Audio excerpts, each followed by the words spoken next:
छोड़िया शादी की सेट भगलो गे जान बोला फोन कर नहीं छोड़िया शादी की सेट भगलो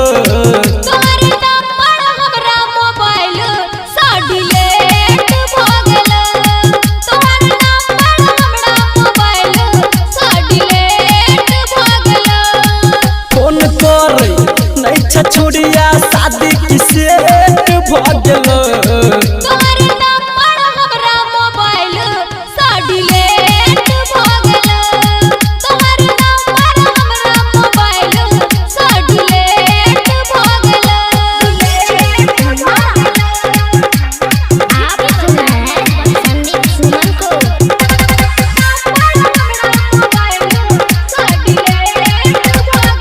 हमरा बता दे छोड़िया किछ तोरा मन में हरदम रहे छतुगे पूरा फैशन में अते फैशन में पहले तो नहीं रहे छला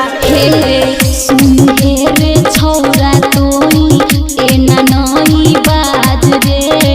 नए नए देले नंबर रहले नहीं याद रे हमरा लागल जेना दोसर छोरा सब भेंट भगलो हमरा लागल जेना दोसर छोरा सब भेंट भगलो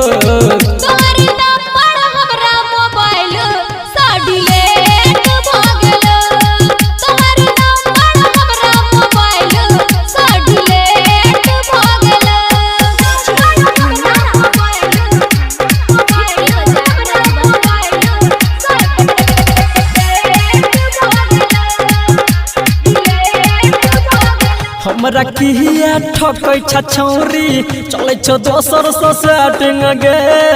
कॉल के लियो तोरा तब छेलो वेटिंग गे केकरा से भर भर बात करैत रहै छी हे रे शैलेंद्र सिर